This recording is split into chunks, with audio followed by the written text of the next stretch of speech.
नमस्कार, महाबहस में आपका स्वागत है। मैं हूं अनुपम मिश्रा। तमाम दलित मुद्दों पर बीजेपी को विलेन बनाने की कवायद में जुटे विपक्ष को बीजेपी अब उसी के तरीके से मात देने में जुटी है। SC/ST एक्ट, ओबीसी कमीशन और ओबीसी आरक्षण को 3 हिस्सों में बांटने का प्लान बनाकर बीजेपी 2019 से पहले दलितों का दिल जीतने में कोई कोर कसर छोड़ना नहीं चाहती है। इधर 9 अगस्त से भारत बंद की सुगबुगाहट के बीच बीजेपी ने SC/ST एक्ट को कैबिनेट से मंजूरी दिला दी। अब बिल को संसद में लाने की तैयारी है। ये रिपोर्ट आप देखिए, फिर बीजेपी के इस दाव को हम समझने की कोशिश करेंगे। श्री नरेंद्र मोदी जी के नेतृत्व में भारत सरकार की कैबिनेट ने कल SC/ST prevention of atrocities bill को अप्रूव कर दिया। एक कहावत है कि दूध का जला छाछ भी फूंक फूंक कर पीता है। शायद यही वजह है कि 2019 के मुहाने पर खड़े होकर बीजेपी अब दलितों की कोई नाराजगी मोल लेना नहीं चाहती। बुधवार को हुई कैबिनेट मीटिंग में SC/ST एक्ट संशोधन विधेयक के प्रस्ताव को मंजूरी दे दी और ऐलान किए कि मौजूदा मानसून सत्र में ही बिल भी लाएगी सरकार, जिसमें इस कानून के पुराने प्रावधानों को बहाल किया जाएगा।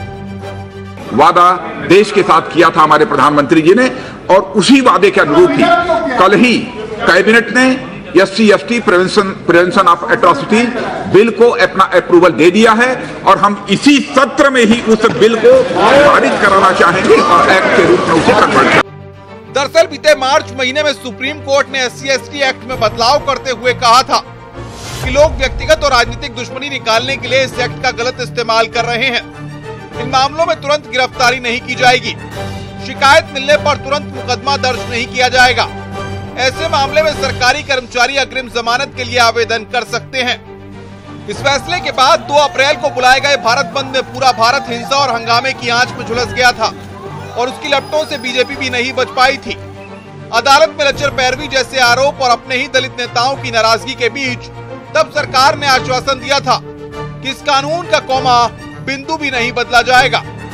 मैं आज इस अवसर पर देश को आश्वस्त करना चाहता हूं कि जिस कानून को हमारी सरकार ने ही सख्त किया है उस पर प्रभाव नहीं पड़ने दिया जाएगा। अब SC/ST एक्ट पर कैबिनेट की मंजूरी को विपक्ष ने नहले पर दहला कहें या दलितों की नाराजगी दूर करने का दाव, क्योंकि इस संशोधन विधेयक के पास होने में कोई राजनीतिक दल रोड़ा बनने की गलती नहीं करेगा। दलित वोटों की चाहत में इसका विरोध करने वाला नहीं है, क्योंकि देश की कुल जनसंख्या में करीब 20.14 करोड़ दलित है। 543 लोकसभा सीटों में 80 सीट SC/ST के लिए आरक्षित हैं। इन 80 सीटों में से 41 पर बीजेपी ने जीत दर्ज की थी। उत्तर प्रदेश में भी करीब 20.7% दलित आबादी है। राज्य में 17 लोकसभा और 86 विधानसभा सीटें आरक्षित हैं। इनमें 17 लोकसभा और 76 आरक्षित सीटों पर बीजेपी का कब्जा है। बहरहाल सामूहिक रूप से विपक्ष जहां बीजेपी को दलित विरोधी साबित करने में जुटा है, वहीं बीजेपी ने एक साथ दो तरफा मोर्चा संभाला है। SC/ST एक्ट में संशोधन के अलावा सरकार ने सदन में ओबीसी कमीशन का मसौदा भी रखा है। देखना दिलचस्प होगा कि 9 अगस्त वाले भारत बंद की हवा निकालने के बाद क्या दलितों में अपनी हवा बीजेपी बना पाएगी। Bureau report, news 18 Uttar Pradesh. तो सरकार संसद में बिल लेकर के आएगी और जाहिर तौर पर बीजेपी ने यहां पर इस दाव को खेल करके कहीं ना कहीं कई निशानों को साधने की कोशिश की है। इसी पर आज हम चर्चा करेंगे। अमिताभ अग्निहोत्री हमारे एग्जीक्यूटिव एडिटर हमारे साथ इस चर्चा में जुड़ रहे हैं, साथ ही साथ चंद्रभूषण पांडे बीजेपी के प्रवक्ता हमारे साथ चर्चा में जुड़ रहे हैं। अब्बास अली जैदी समाजवादी पार्टी के प्रवक्ता हैं, चर्चा में हमारे साथ जुड़ रहे हैं। कांग्रेस के प्रवक्ता अनूप पटेल हमारे साथ जुड़ रहे हैं और RLD के प्रवक्ता अनिल दुबे, साथ ही साथ दलित चिंतक अवधेश वर्मा जी हमारे साथ जुड़ रहे हैं। आप सबका बहुत बहुत स्वागत है। अमिताभ जी, इस दाव में जाहिर तौर पर यह है कि बीजेपी को 2019 को अगर कामयाब बनाना है तो दलितों को अपनाना है, अपना बनाए रखना है और दलितों से दूर नहीं जाना है। बिल्कुल, देखिए भारत की राजनीति जिस प्रकार की है उसमें जो समूहबद्ध होके मतदान करने वाले हिस्से हैं वोट के, उनके प्रति सभी राजनीतिक दलों का ऐसा ही व्यवहार होता है।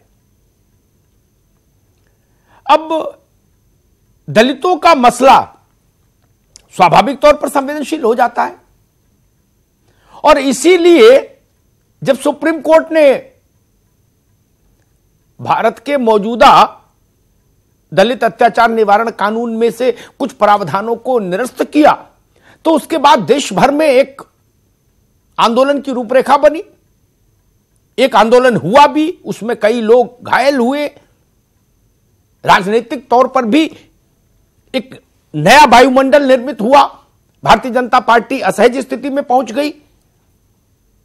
और केवल इतना ही नहीं, भाजपा अपने सहयोगी दलों के भी निशाने पर आ गई, चाहे वो रामविलास पासवान की पार्टी हो, चाहे उपेंद्र कुशवाहा की पार्टी हो, और चाहे उनकी ही पार्टी के दलित सांसद हो उदित राज जैसे लोग। तो स्वाभाविक है भाजपा के पास इस बात के अलावा कोई विकल्प नहीं था, उसने किया, करना भी था। इससे 9 तारीख का जो बंद है, भारत बंद, जिसके लिए रामविलास पासवान कह रहे थे कि हम भी उसमें शामिल हो जाएंगे अगर तब तक ऐसा नहीं किया, उस बंद की हवा निकाल दी। और बीजेपी एंटी दलित है, इस धारणा को कमजोर कर दिया। 2 काम तो दिख रहे, लेकिन आज दिन भर में मैंने एक नई चीज देखी। मैं चाहूंगा कि भारतीय जनता पार्टी उस नई परिघटना को जरूर समझे। बहुत जिम्मेदारी से कह रहा हूं चंद्रभूषण जी, बहुत व्यापक ऑब्जर्वेशन के बाद। जो लोग 4.5 साल में आपके हर निर्णय के साथ संपूर्ण समर्पण, निष्ठा और भक्ति के साथ रहे हैं सोशल मीडिया पर, उनमें से अधिकांश को मैंने आज आपके खिलाफ देखा है। स्वाभाविक है वो सवर्ण है, लेकिन एक मसला तो फंस गया, एक मसला फंस गया, एक मसला खड़ा हो गया। आपका जो स्वाभाविक वोटर है उसने एक सवाल खड़ा किया। आपके एक बहुत बड़े समर्थक जो आपकी हर डिजिटल अवेयरनेस प्रोग्राम जो आप लोग कर रहे हो देश भर में, उसमें भी वो बुलाए जाते हैं। उनका मैं एक कहीं ट्वीट या कुछ देख रहा था, उन्होंने कहा कि जिन बातों से हम कांग्रेस के खिलाफ हो गए वही काम आपकी सरकार करेगी तो कैसे चलेगा, बताइए। तो बहुत कठिन है डगरपन घट की, इधर कुआं उधर खाई। को बड़ छोट कहता अपराधू, दोनों साध नहीं सकते, और एक को साधोगे तो एक छिटकेगा। दोनों सध नहीं सकते, कोई कला ऐसी नहीं जिससे दोनों सध जाएं, और एक को साधोगे तो एक जाएगा। चंद्रभूषण जी, पहली बात पर तो कोई विवाद ही नहीं, चर्चा की जरूरत भी नहीं। स्वाभाविक है, आपने जो करना था वो किया, जो कोई भी सरकार होती वो करती। और अपने ऊपर दलित विरोधी होने का जो आपके अपोनेंट्स आरोप लगा रहे थे उसको थोड़ा डाइल्यूट कर लिया। लेकिन मैं सोचता हूं नया विषय जो आया है, नया विषय, ये ज्यादा महत्वपूर्ण है, क्योंकि कई बार सोशल मीडिया पूरे देश के मिजाज का एक आईना होता है। चंद्रभूषण जी,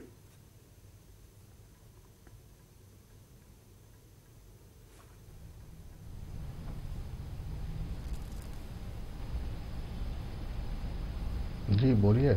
आवाज नहीं आ रही क्या? हमको लग रहा। चंद्रभूषण जी, वो आपसे पूछ चुके, अब आप बोलिए। अमिताभ जी देखिए, हाँ मैं अपनी बात रखना चाह रहा हूँ। एक्चुअली ये पूरा जो विषय क्रम है इसको आप देखेंगे सिलसिलेवार, तो 2-3 चीजें भारत के इतिहास में दृष्टिगत होती हैं। हिंदू जो परंपरा, एक मंत्र है, हिंदुओं सहोदरा सर्वे ना हिंदू पतिता भवेत। तो देखिए, जो हिंदू है, हिंदुओं के बीच में जो विभेद है, एक षड्यंत्र के तहत 150-200 सालों में भारत में निर्मित की गई, और आजादी के बाद जब भारत में एक भारत की सरकार बनी, अपनी सरकार बनी, अपने लोगों की सरकार आज के माहौल पर चर्चा कर ले। 150-200 साल से बात टीवी में नहीं शुरू कर पाएंगे। हाँ, चंद्रभूषण भाई, टीवी का चरित्र थोड़ा दूसरा है। इसमें 150-200 साल छोड़ो, 1.5 दिन पहले की बात नहीं हो पाती। उसी बात पर आ रहा हूं, आज की बात करो जी।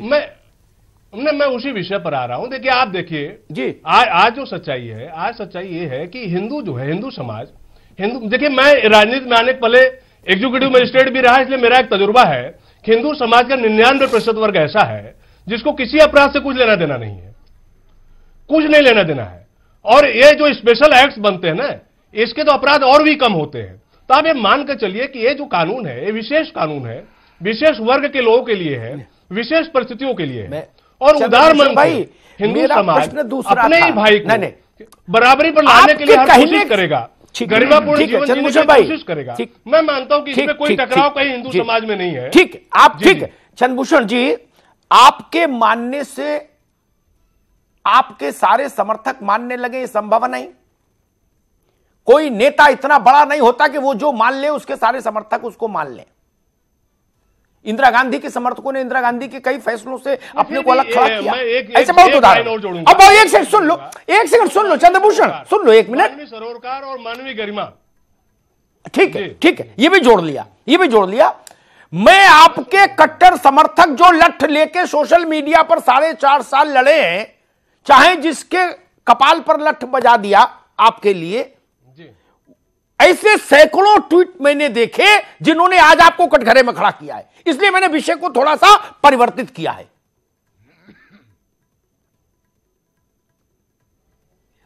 या तो आप समझ के ना समझ बन रहे हैं। अब आप अवसर देंगे जिसको मैं स्पष्ट कर दूंगा उनकी। या आप इस पर चर्चा नहीं करना चाहते आज? नहीं, मैं उस विषय का, लेकिन देश में चर्चा हो रही, लेकिन देश में चर्चा हो रही है चंद्रभूषण जी।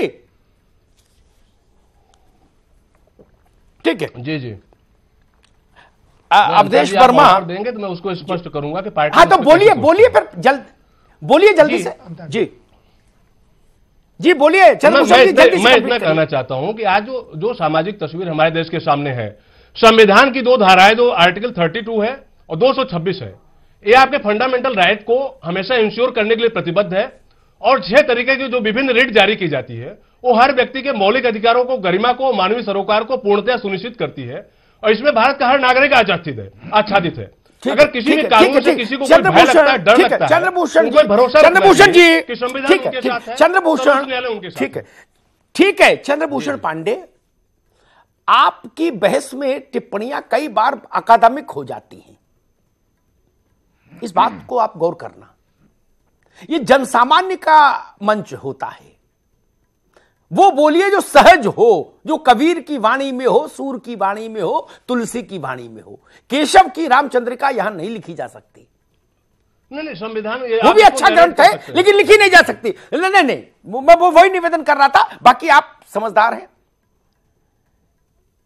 आपकी पार्टी, ये आपके लिए जो उत्तर नहीं देना है, इसका सिर्फ सुन लेना है, उसके बाद अवधेश के पास जाऊंगा। आपकी पार्टी के एक दौर में नेता रहे, एक वक्त में मंत्री भी रहे, प्रवक्ता भी रहे, अब वो नहीं है किसी पद पर। उन्होंने सुबह ट्वीट किया, नाम नहीं लूंगा यहां, और उन्होंने कहा कि मैं जेल गया इसी कानून के चलते, मेरी सुनवाई नहीं हुई कहीं। मोदी जी, ये कानून भाजपा को ले डूबेगा। उन्होंने कहा, मैं नहीं कह रहा हूं। तो दोनों हाथों में तो लड्डू नहीं है दोस्त। अब ये तय कर लो कौन सा लड्डू बड़ा है, कौन सा छोटा है। ठीक, अवधेश वर्मा, ये बदलाव होना ही था। कोई भी सरकार होती, भारत की जो चुनावी व्यवस्था है उसमें यह बदलाव होना ही था। अब संभावित था, इसको कोई टाल नहीं सकता था, हम जानते थे। 9 से पहले हो गया, उसके पीछे कारण यह था कि एनडीए के 2-3 छोटे दलों ने एक स्थिति ऐसी पैदा कर दी कि जो लोग सरकार में हैं वो भी धरने पर बैठते, तो 9 से पहले हो गया, नहीं तो होना तो था ही। लेकिन आज मैं देख रहा हूं सरकार के इस निर्णय के खिलाफ सरकार, भारतीय जनता पार्टी के सवर्ण वर्ग के समर्थकों ने मुखर होकर मोर्चा खोला है। अवधेश वर्मा जी, इसको कैसे देख रहे हैं भाई? देखिए अमिताभ जी, एक चीज मैं आपको कहना चाहूंगा। आपने यही डिबेट में कहा था कि जो सुप्रीम कोर्ट अपनी जगह है, आपको अध्यादेश या पारित करना ही पड़ेगा। आज वो बात पूरी तरीके से सच साबित हो रही, जब आपने भारत बंद के बाद डिबेट में ये बात उठाई थी, और उसी पर ही आ गए। अब सबसे बड़ी बात है कि जो 9, पहले अभी आपने कहा कि 9 तारीख को भारत बंद के लिए, एक चीज मैं आपको स्पष्ट कर देना चाहता हूं 26 तारीख को दिल्ली में कुछ संगठन जाके रामविलास पासवान से मिलते, हम लोग भी उसके पहले रामविलास पासवान से मिले। उन्होंने कहा कि ऐसी बात आप लोग दबाव बनाइए और आप लोग भारत बंद की एक कॉल दीजिए, इसके बाद ऐसा होगा। इसके बाद रामविलास पासवान ने एक चिट्ठी लिखा गृह मंत्री को, 2 पन्ने का, ये मेरे पास भी है। उन्होंने कहा कि भाई ऐसा है कि 9 तारीख को हम भारत बंद का समर्थन करते हैं, SC/ST एक्ट पास कर दीजिए। और उसमें उन्होंने अभी कहा कि 2 तारीख को जो लोग निर्दोष बंद है जेल में उनको छोड़ दीजिए। ये सब आपने देखा होगा कि अमिताभ जी सोशल मीडिया को आपसे ज्यादा निगरानी कोई नहीं रखता। सोशल मीडिया पे लोगों ने कहा कि ये भारत बंद में दलित समाज के लोग शामिल ना हो, ये जो रामविलास पासवान और भारतीय जनता पार्टी के लोगों ने इसको गढ़ा है पूरी कहानी। सोशल मीडिया पे दोनों तरफ से ये चलने लगा। आपको मैं बता देना चाहता हूं कि रामविलास पासवान और कुछ लोगों ने मिलकर जो ये भारत बंद की बात करी, ये केवल एक तथाकथित हवा बनाया गया। और इनको, आपको याद होगा, आप अपने डिबेट में ये बात कहे थे कि बिल तो पास करना ही पड़ेगा और आपके पास कोई चारा नहीं है। अब दूसरी बात आई कि इसके विरोध में जो लोग आ रहे, पहले कानून पहले भी था, ये कानून आज पहली बार तो बन नहीं गया। SC/ST का कानून पहले भी था, यही सबर समाज के लोग पहले भी थे, यही व्यवस्था पहले भी थी। और ऐसा नहीं है कि कोई नया कानून आ रहा है, उसी कानून को बहाल करने की बात आ रही है। और सुप्रीम कोर्ट में अगर लचर पैरवी न की गई होती, निश्चित तौर पर इस कानून पर जाका नहीं पड़ने वाला था, यह कानून लागू रहता। लेकिन लचर व्यवस्था जिस तरीके से पैरवी की गई, ये सामने आया। इसलिए दलित समाज का अधिकार है और उसे मिल रहा है, इस पर किसी को कोई दिक्कत नहीं होना चाहिए। अमिताभ जी, ठीक ठीक ठीक अवधेश जी, भाजपा के, मैं फिर बात को, बहस को बार बार ट्रैक पे ले आऊं, क्योंकि बहस ट्रैक से उतर जाएगी तो मुझे आनंद नहीं आता।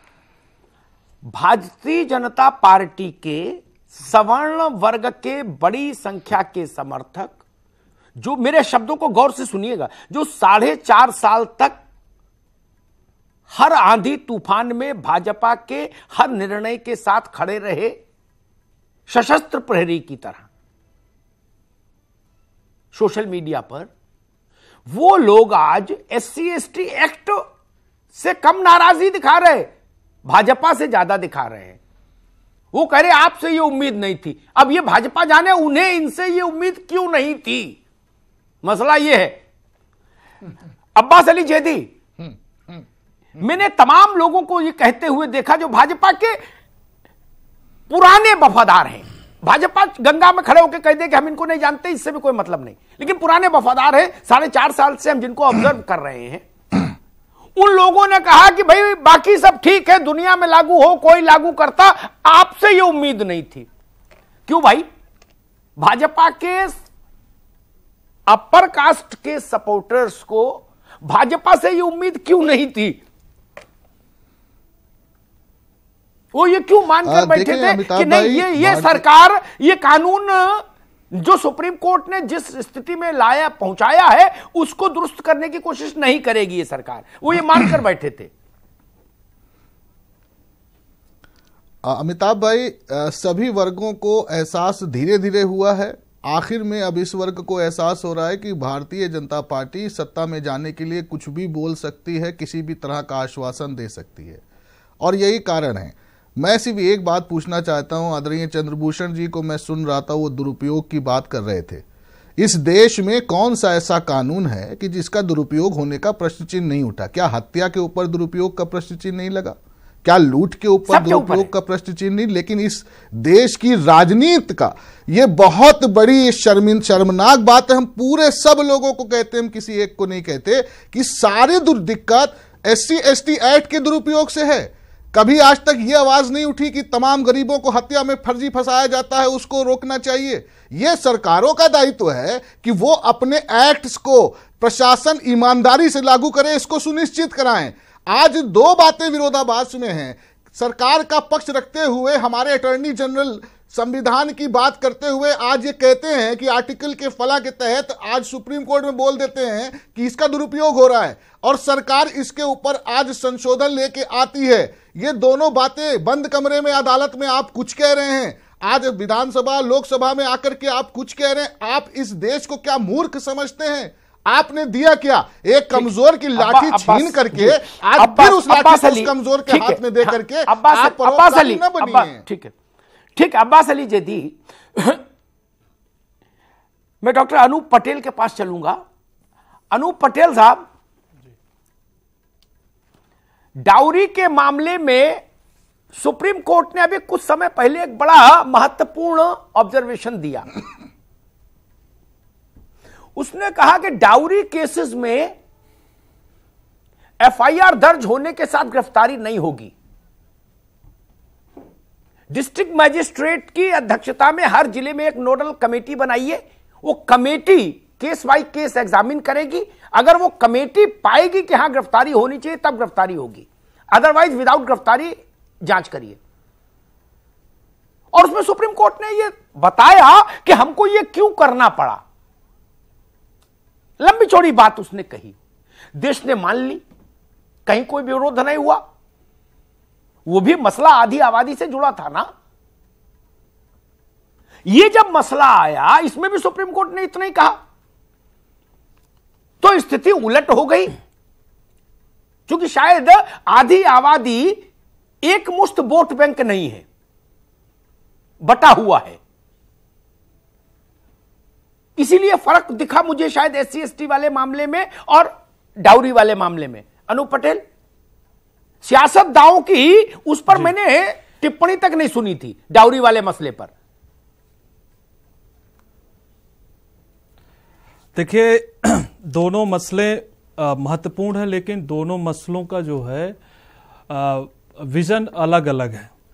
जो सामाजिक और ऐतिहासिक रूप से जो शोषित तबके रहे हैं, उसको भारत के संविधान ने भी उन तबकों का विशेष ख्याल रखा है, आर्टिकल 15(4), 16(4) और नीति निर्देशक तत्वों के अनुच्छेदों पे। और यही नहीं, भारत नहीं, दुनिया के विभिन्न देशों में जो हिस्टोरिकली मार्जिनलाइज्ड कम्युनिटी रही है, उनको विशेष अवसर का प्रावधान किया गया है। डाउरी का जहां मसला है, तो उस पर सुप्रीम कोर्ट का जो भी वर्डिक्ट है हम उसका सम्मान करते हैं, लेकिन एससी एसटी जो इस देश में है, तो सबसे ज्यादा शोषित नहीं, शोषित और पीड़ित तबके हैं। आप ये जान लीजिए कि 1989 बात करने दीजिए। 1989 जी, मुझे बोलने देंगे, मुझे बोलने दीजिए, मैं बोलूंगा। 1989 पे ये एससी एसटी एक्ट आया है। 1989 पे ये एससी एसटी एक्ट आया और उस समय राजीव गांधी जी प्रधानमंत्री थे। अभी तक कभी भी इस एक्ट को डाइल्यूशन नहीं किया गया, और जब भी जो भी सरकार आई हो, चाहे कांग्रेस को चाहे दूसरी सरकार, कभी भी इसको टच नहीं किया है। ठीक है, इनके समय पे जो 2 जजों की बेंच थी, जस्टिस यू ललित और गोयल साहब, इन्होंने ये बोला कि इस पे जो है प्रिलिमिनरी इंक्वायरी के पहले किसी गस्टेड ऑफिसर की परमिशन लेना है। कोई बड़ा जो है केस है तो उस पे एसएसपी का उसमें एसेंट चाहिए, और जो धारा ये सब चीजें हम ग्राफिक में चला चुके, पैकेज में बता चुके। नई बात बोलो, आगे की बात बोलो अनूप पटेल। ये सब नई बात मैं ये कह रहा हूं कि देखिए, ये अगर कह रहे नहीं, ये रिपीट नहीं करो, ये कह रहे हैं कि हवा निकल गई, ये जस्टिस गोयल जिसके ऊपर चाहे बीजेपी के सहयोगी दल है उनका आरोप है, और जितने विपक्षी दल है उनका भी आरोप है, उनको जो है एनजीटी नेशनल ग्रिड ट्रिब्यूनल का उनको चेयरमैन बना दिया जाता है। और जो आप कह रहे हैं गोयल को हटाओ, ये मैं समझ गया, कांग्रेस की मांग। ठीक, अनूप पटेल रुकना होगा। अनूप पटेल, कांग्रेस की मांग है गोयल हटाओ, यही बात रामविलास पासवान के बेटे भी कह रहे हैं। इसको भाजपा देखेगी कैसे निपटेगी, सुलझेगी। ठीक है अनूप, आ गई बात, आ गई बात, रुकना होगा, रुकना अब नहीं, रुकना होगा, नो नॉट एट ऑल, रुकना होगा। अनिल दुबे, मैं फिर मूल विषय पे आता हूं, फिर बात भटक जाती है कि 1857 में ऐसा हुआ था। हिस्ट्री का टाइम टेलीविजन पर नहीं, मैं आज की स्थितियों पर आता हूं। भाजपा ने की सरकार ने एससी एसटी एक्ट में जो तब्दीली सुप्रीम कोर्ट के आदेश से हुई थी, उसको निरस्त करने के लिए लोकसभा में बिल लाने का निर्णय कर लिया। संसद बिल ले भी आएगी, बिना किसी प्रकार के विरोध के सर्वसम्मति से बिल पारित भी हो जाएगा। इसलिए इन 2 चीजों पर चर्चा नहीं करनी चाहिए हमको, क्योंकि तो हो ही जाएगा, इसमें कोई दिक्कत ही नहीं। एक नया मसला जो मैं देख रहा हूं, जिसकी मैंने चर्चा शुरुआत में की, भारतीय जनता पार्टी का वो समर्थक वर्ग जो दुख सुख में भाजपा के साथ लंबे समय से खड़ा रहा है और दूसरों से उलझता रहा है भाजपा के लिए, सवर्ण वर्ग का जी, मैंने आज उसकी टोन में 360 डिग्री का परिवर्तन देखा। राजनीतिक तौर पर इसको कैसे देखते हैं अनिल दुबे? इस कानून में यथास्थिति लाने से कितना लाभ भाजपा को और सवर्णों की अगर नाराजगी होती है तो कितना नुकसान? देखिए, चुनावी लाभ के लिए उनको ये लगता है कि भाई बड़ा वोट बैंक है और अब चुनाव आ रहा है, 2019 आ रहा है, तो उन्होंने उस चीज़ को जो है चुनावी लाभ के लिए उस चीज़ को उठाने का काम किया है। अगर इनको इतना ही दर्द था तो इन्होंने उस समय सुप्रीम कोर्ट में क्यों नहीं जो है ढंग से पैरवी की? इनको किसी उस बात से मतलब नहीं है अमिताभ जी कि ये किसी का भला होगा या बुरा होगा। इनको सिर्फ इस बात से मतलब है कि इन प्रकार हम कैसे सत्ता को हथियावें। अनिल दुबे, जो भी लोग चुनाव आयोग में, अनिल दुबे, जो भी पार्टियां चुनाव आयोग में पंजीकृत हैं वो सत्ता के लिए ही पंजीकृत हैं, वरना हरिद्वार में नहीं रहते होते। बिल्कुल, सत्ता के लिए जितनी भी पार्टियां हैं वो सत्ता के लिए लगी हुई हैं। नहीं, सारी पार्टियां सत्ता के खेल में लगी हैं, परमार्थ में कौन सी लगी है? और मैं समझता हूं कि आप इससे सहमत, ये अब आप ये देखिए कि इनको 4 साल तक, जैसे मैं आपको उदाहरण दे रहा हूं, विषय से थोड़ा अलग है, 4 साल तक इनको किसान नहीं याद आए थे। इनको जब चुनाव आया तो इनको किसान को 1.5 गुना फसल देने का वो याद आ गया, वो भी C2 के हिसाब से ना दे करके दे दिया कि चलो हम अपनी बात को कहें। आज इनको पार्लियामेंट में चुनाव लड़ना है। 2019 में उत्तर प्रदेश में एक महागठबंधन की चर्चा हो रही है। उत्तर प्रदेश में एक ये लग रहा है कि एक गठबंधन बनने जा रहा है, तो इनको ये सारे चीजें एक साथ याद आ गई। और ठीक, अनिल जी मैं तो ये लेना होगा एक, लेकिन जी आपकी बात समझ गया मैं। आपने कहा कि भाजपा को चुनाव से पहले सारी चीजें याद आ रही। मैं एक छोटा सा उदाहरण लेके ब्रेक पर चला जाऊंगा। मनमोहन सिंह जी की सरकार चुनाव में जा रही थी, देश चुनाव की देहरी पर खड़ा था। अभी तो दूर है चुनाव, 2 तरह की चर्चाएं हैं। एक है मई, मतलब मार्च में चुनाव 19 में, एक है दिसंबर में चुनाव, इसी 18 में ही। दिसंबर भी मान ले तो भी दूर है। जब चुनाव बिल्कुल अंगुल भर रह गया था तो मनमोहन सिंह की सरकार ने एक दिन कैबिनेट बुलाई और अचानक जाटों के लिए रिजर्वेशन दे दिया। सुप्रीम कोर्ट ने उसमें सरकार किया इतना भत्सना की थी, इतनी भत्सना की थी, अदालत सामान्यतः ऐसा बोलती नहीं। सुप्रीम कोर्ट ने कहा था ये चुनावी राजनीति के लिए आप प्रावधानों से खिलवाड़ नहीं कर सकते, और रद्द कर दिया था। वो दौर भी हमने देखा। इसलिए मैंने कहा जो सियासत दल रजिस्टर्ड है चुनाव आयोग में वो परमार्थ के लिए नहीं है, नहीं तो परमार्थ निकेतन में रहेगा जाके। सब सत्ता के ही गुणा भाग में लगे हो मित्र। बहस लगातार जारी, एक बड़े मुद्दे पर हम चर्चा कर रहे हैं। लगातार हमारे साथ कुछ खास मेहमान बने हुए हैं। हमारे एग्जीक्यूटिव एडिटर अमिताभ अग्निहोत्री जी हमारे साथ हैं। अमिताभ जी, कुछ महीनों पहले हमने सड़कों पर प्रदर्शन की तस्वीरें देखी, आगजनी की तस्वीरें देखी, गाड़ियों को फूंकते हुए तस्वीरें देखी। वो तस्वीरें भी आंखों के सामने आ जाती हैं। क्या लगता है कि केंद्र सरकार के इस दाव के बाद, इस कदम के बाद, दलितों के जो बोल थे बिगड़े हुए, जो उन्होंने उग्र प्रदर्शन किया था, उस सब के बाद क्या चीजें बड़ी आसानी से मैनेज हो जाएंगी? यही मूल प्रश्न है।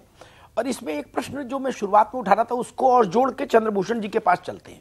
चंद्रभूषण जी, एक प्रश्न तो आपने सुन ही लिया, क्या दलितों की नाराजगी सरकार के इस कदम से दूर हो जाएगी या नाराजगी के मसले और भी हैं? एक दूसरा प्रश्न, क्या भारतीय जनता पार्टी को यह लगता है कि जो करना था वो मैंडेटरी था, अपरिहार्य था, राजनीति में रहना है तो करना ही था, लेकिन इस जो करना है उससे परंपरागत जनाधार का नुकसान हो सकता है, ऐसा कुछ भी लग रहा है क्या भाजपा को?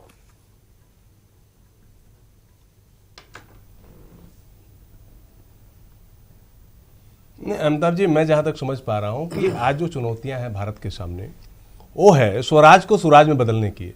आज जो चुनौती है आम आदमी को, बहस कहां हो रही है, आप कहां आ गए? उनको किसी भी तरीके से, भाई फिर ये थ्योरेटिकल बहस हो जाएगी। अरे आप इतने इंटेलिजेंट एंकर हैं, अब आप तो कम से कम इस विषय को मानेंगे। बात हो रही है दलित की, पिछड़े की, अगड़े की, ठाकुर की, बामन की, चुनाव इस पे लड़ा जाना है। और आप क्या बता रहे हो, बताओ अमिताभ जी। सुराज, मैं यही कहना चाह रहा हूँ, आज जो दलित समाज है न, दलित समाज को गरिमापूर्ण जिंदगी देना, आर्थिक रूप से समुन्नत करना, सबको घर देना, सबको काम देना, उनके घर में चाहे शौचालय बनाने की बात है, उनके घर में चाहे गैस चूल्हे का इंतजाम करना है, उनके घर तक चाहे सड़कें बनाने की बात, हम उनको सशक्त करना चाहते हैं। जो वो आर्थिक रूप से सशक्त हो जाएंगे तो अपराध अपने आप नहीं होंगे। पहली चीज तो ये है।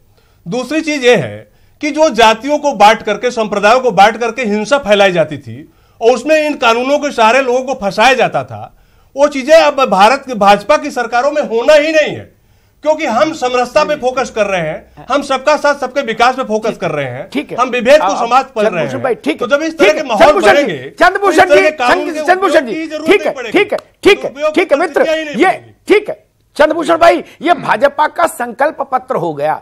टीवी की डिबेट की डिमांड थोड़ी दूसरी थी, खैर फिर भी अच्छा आपने कहा जो कहा।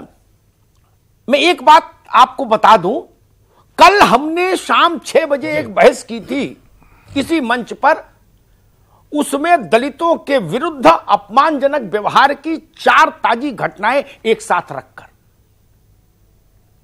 हमको मालूम है जन्नत की हकीकत क्या है, दिल को बहलाने के लिए गालिब ये ख्याल अच्छा है।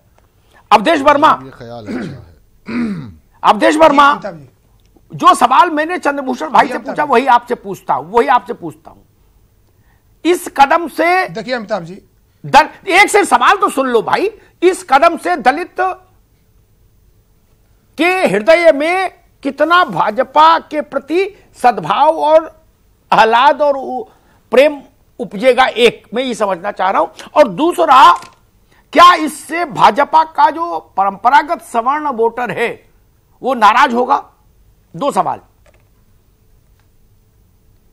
देखिए अमिताभ जी, अभी बात आपने बहुत सही सवाल किया कि 2 तारीख की जो घटना थी, जो लोगों में आक्रोश था, क्या कम होगा, उससे दलितों के दिल में क्या व्यवस्था है। 2 तारीख का जो पूरा घटनाक्रम था, जो पूरे समाज ने, उसमें केवल एक ही मुद्दा नहीं था, आरक्षण का मुद्दा था, पदोन्नतियों में आरक्षण का मुद्दा था, रोस्टर का मुद्दा था, SC/ST एक्ट का मुद्दा था। कई मुद्दों को लेकर सबके अंदर जो उबाल था और वो सड़कों पे उतर आए और सभी संगठन एक साथ होकर आंदोलन किए।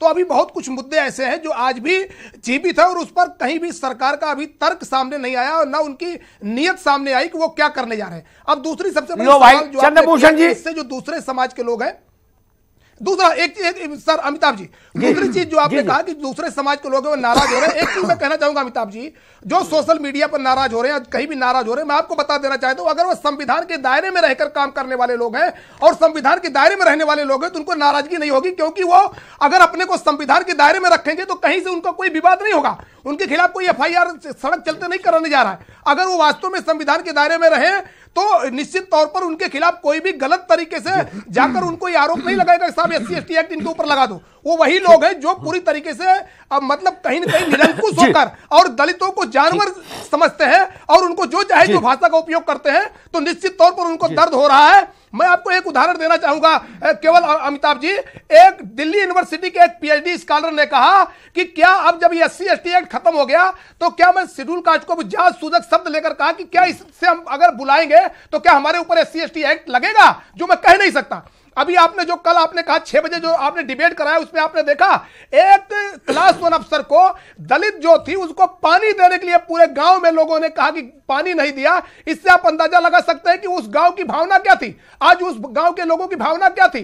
तो ये सब चीजें जो आपने, आपसे ज्यादा इस मुद्दे पर किसी ने रिसर्च नहीं किया है, आपने रिसर्च कर आपकी जो मनोभावना आप खुद व्यक्त कर दीजिए कि दलितों का जीवन व्यतीत करने के लिए लोगों को एक दिन दलित बनकर देखिए तो पता चलेगा कि वास्तव में अच्छी बात है, बिल्कुल ठीक बात, उनका दुर्दशा क्या है, और यह सोचना होगा अमिताभ जी। जी ठीक बात, अच्छी बात है। अब्बास अली जैदी, एक चीज मुझे याद आती है, राजीव गांधी के पास राजनीतिक अनुभव नहीं था, परिस्थितियों ने उनको प्रधानमंत्री बना दिया अचानक। शाहवानों पर सुप्रीम कोर्ट का निर्णय आया। राजीव जी को उस समय के सलाहकारों ने, और यह बात मैं गूगल पे नहीं मिली कि मुझे, उनके उन सलाहकारों में से एक ने ही मुझे बताया आत्मीय क्षणों में, वो बिना नाम के उद्धृत कर रहा हूं। राजीव जी को उनके सलाहकारों ने कहा कि राजीव जी, शाहवानों का फैसला पलट दो पार्लियामेंट में, मुसलमान सेठ पूरे जीवन भर के लिए, और अयोध्या में ताला खुलवा दो हिंदू सेठ, 500 साल तक कांग्रेस राज करेगी। गणित के हिसाब से तो ठीक था, हिंदू मुसलमान दोनों खुश, फिर और क्या चाहिए।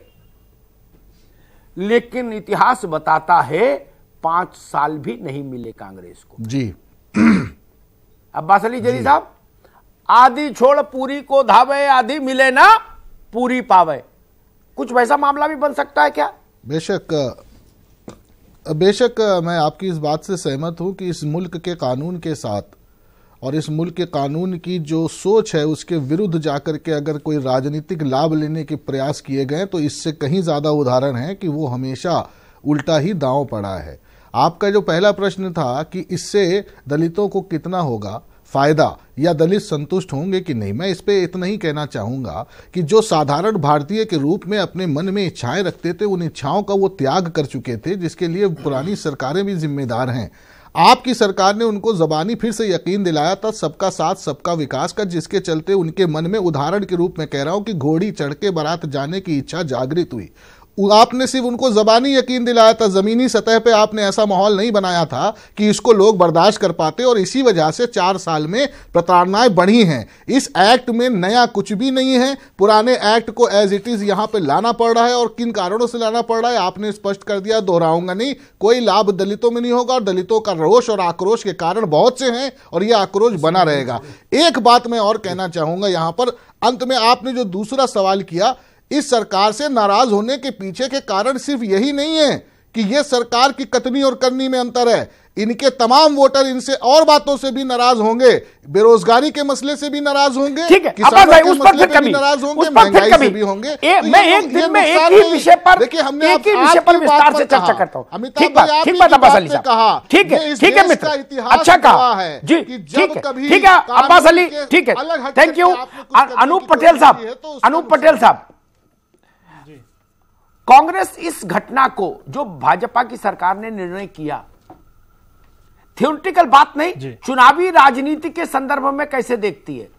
भाजपा को फायदा होगा, कांग्रेस को फायदा होगा, भाजपा को नुकसान होगा, कांग्रेस को फायदा होगा, कांग्रेस को नुकसान होगा, भाजपा को फायदा होगा, क्या देखती है कांग्रेस? अब ये मत कह दीजिए कि कांग्रेस देखिए कांग्रेस के लिए काम नहीं करती, ये मत समझाइएगा हमको ना। नहीं हाँ नहीं, अब सीधी सपाट बात करिएगा भाई। हाँ देखिए बिल्कुल, देखिए कांग्रेस जो है, जब से इस पे परिवर्तन आया है सुप्रीम कोर्ट के वर्डिक्ट से, उसके बाद चाहे विपक्षी दलों के साथ राष्ट्रपति के पास जाने के लिए जाके ज्ञापन दिया है, उसके बाद अविश्वास प्रस्ताव पे राहुल गांधी जी ने अपनी स्पीच पे बोला कि SC/ST एक्ट पे डायल्यूशन बाबा साहब अंबेडकर का अपमान है।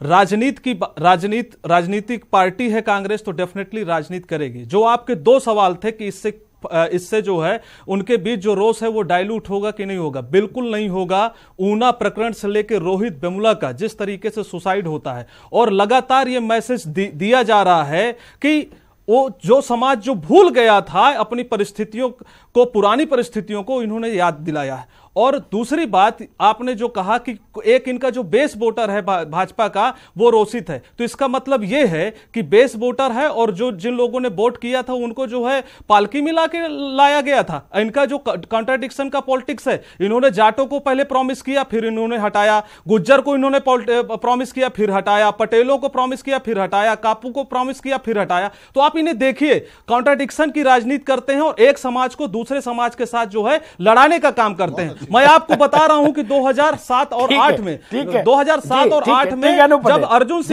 सिंह MHRD मिनिस्ट्री थी, मैं बस एक मिनट, MHRD मिनिस्ट्री थी, तो उस समय 27% OBC का आरक्षण लागू हुआ था, लेकिन साथ में कांग्रेस ने 27% सीटें जनरल के लिए भी बढ़ाई थी। तो इस तरीके से बात करते हैं समरसता की, हम समरसता की बात नहीं करते, हम सामाजिक न्याय की बात करते हैं। ठीक है, आगे थैंक यू अनूप पटेल, रुकना होगा। मैं चंद्रभूषण पांडे से इस बात पर जरूर जवाब लूंगा, फिर अनिल दुबे जी के पास जाऊंगा अंतिम टिप्पणी के समय। चंद्रभूषण जी, कांग्रेस कह रही है आपने सबको लॉलीपॉप दिया, लड्डू किसी को खिलाया नहीं। देखिए, संवैधानिक मर्यादाएं अपनी जगह है, सर्वोच्च न्यायालय कहीं हस्तक्षेप वो अपनी जगह है, लेकिन हमारी जो राजनीतिक प्रतिबद्धता है वो बेदाग है, स्पष्ट है और बहुत ही पारदर्शी है। हम खुल करके उन समाज के साथ खड़े हैं जो वंचित है, पीड़ित है, परेशान है, सीमांत है और जो आज आर्थिक रूप से विपन्न है। मैं मानता हूं वंचितों की तो कहानी बता रहे थे। भारत की आत्मा आज भी अति पिछड़ों के घर में बसती है। भारत की आत्मा आज भी समाज में उन उपेक्षित के बीच बसती है। भारत को बचाना है, उनको सशक्त करना होगा, उनको गरिमापूर्ण जीवन देना होगा। इस प्रतिबद्धता से हम कभी समझौता नहीं करेंगे। ठीक, अनिल दुबे जी, खांटी पॉलिटिकल सवाल और खांटी राजनीतिक उत्तर, ये नहीं कि देखिए संविधान में ये लिखा है ना, संविधान हमने भी पढ़ा और जनता ने भी समझा, उस पर काय को समझ लगाए। इस कदम से 19 के चुनाव में नफा नुकसान किसको?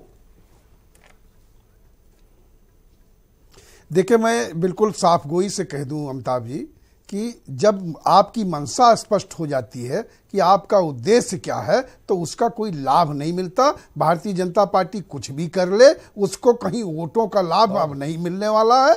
2019 में काठ की हांडी अब दोबारा नहीं चढ़ने वाली है। अमिताभ जी, बिल्कुल मैं साफ साफ कहना चाहता हूं, कहीं इस बात का इनको कहीं कोई फायदा नहीं मिलेगा, क्योंकि ये सारे सवाल, क्योंकि दलितों के मसले सिर्फ इतने ही नहीं हैं, दलितों के मसले और भी हैं।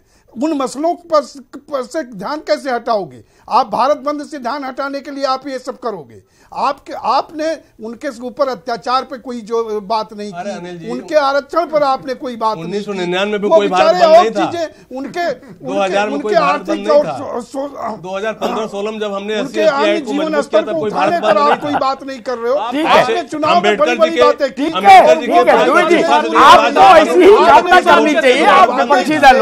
ठीक है, सबसे वादे किए, उनसे भी वादे कर लिए। केवल एक चीज से आप ध्यान थोड़ा डाइवर्ट कर लोगे।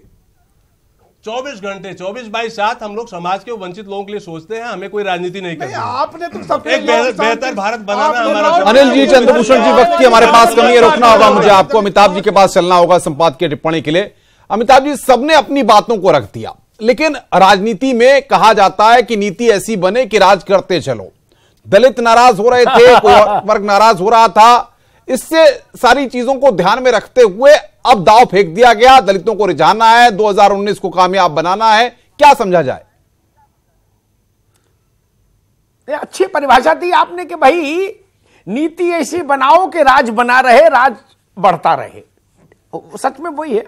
और अगर कोई आदमी मुझसे ये पूछे प्रश्न कि दुनिया में सर्वाधिक अविश्वसनीय और स्तब्ध करने वाला कथन आपको कौन सा लगता है, तो मैं कहूंगा कि जब कोई राजनीतिक दल या उसका प्रतिनिधि यह कहता है कि हम राजनीति करने के लिए नहीं हैं इस क्षेत्र में, या हम सत्ता के लिए नहीं आए, तो शायद वो दुनिया का सबसे अविश्वसनीय कथन हो जाता है, चाहे छोटा दल हो चाहे बड़ा दल हो। इस बात को शिक्षित और अगैर शिक्षित हर नागरिक जानता है कि जो भी राजनीतिक दल है वो एमएलए एमपी बनने के लिए ही संघर्ष कर रहा है, और छोटा है तो पार्षदी के लिए मारामारी कर रहा है कि भाई नगर निगम ही कब्जा हो जाए, जिला पंचायत में ही आ जाए, कुछ तो मिले। तो अब पहले तो इस बात, ये हिपोक्रेसी बंद होनी चाहिए। मैं कहता हूं ये पाखंड बंद होना चाहिए। इतना साहस तो रखे सब राजनीतिक दल के, यहां भाई सत्ता के लिए है। एक दूसरी बात जिसको हम लोग बहस की शुरुआत में लाए थे, मुझे लगता है वो विषय महत्वपूर्ण हो गया। अब आज दिन भर के अगर आप सोशल मीडिया के अलग अलग प्लेटफॉर्म्स को एनालिसिस उनका करें, तो मेरी बात से जरूर सहमत होंगे कि 4.5 साल में भाजपा के प्रतिबद्ध समर्थकों का सीधा गुस्सा पहली बार दिखा इस मसले पर। मैं इस मसले की मेरिट डिमेरिट पर टिप्पणी नहीं कर रहा, उस पर मेरी विचार लोग जानते हैं, लेकिन भाजपा का जो प्रतिबद्ध वोटर है सवर्ण वर्ग का, उसने इस मसले पर सवाल उठा दिए हैं और मजबूती से उठाए सवाल। इतना खरा तो वो कभी बोला ही नहीं। जो बात नहीं पसंद आई उस पर चुप हो गया, लेकिन बोला नहीं। इस बार बोला और खंबा ठोक के बोला। अब ये असंभव को संभव करने की कला भाजपा को करनी होगी। ये भी छूटे नहीं, वो भी रूठे नहीं। क्योंकि ये छूट गया तो नुकसान, वो रूठ गया तो भी नुकसान। गई भैंस पानी में, ये जान लो। ये मसला गंभीर हो गया। और एक बात मैं कहूंगा, इस SC/ST एक्ट को लेकर इतने एक्ट बन गए, इतनी प्रावधान हो गए, सब हो गया, लेकिन वो कौन सी चीजें हैं जो 2008-18 के भारत में ननकू को छोड़िए, सरकारी अधिकारी को पानी नहीं देने देते हैं गांव में। परसों की घटना उत्तर प्रदेश की। क्या करें इन कानूनों को, ओढ़े के बिछाएं?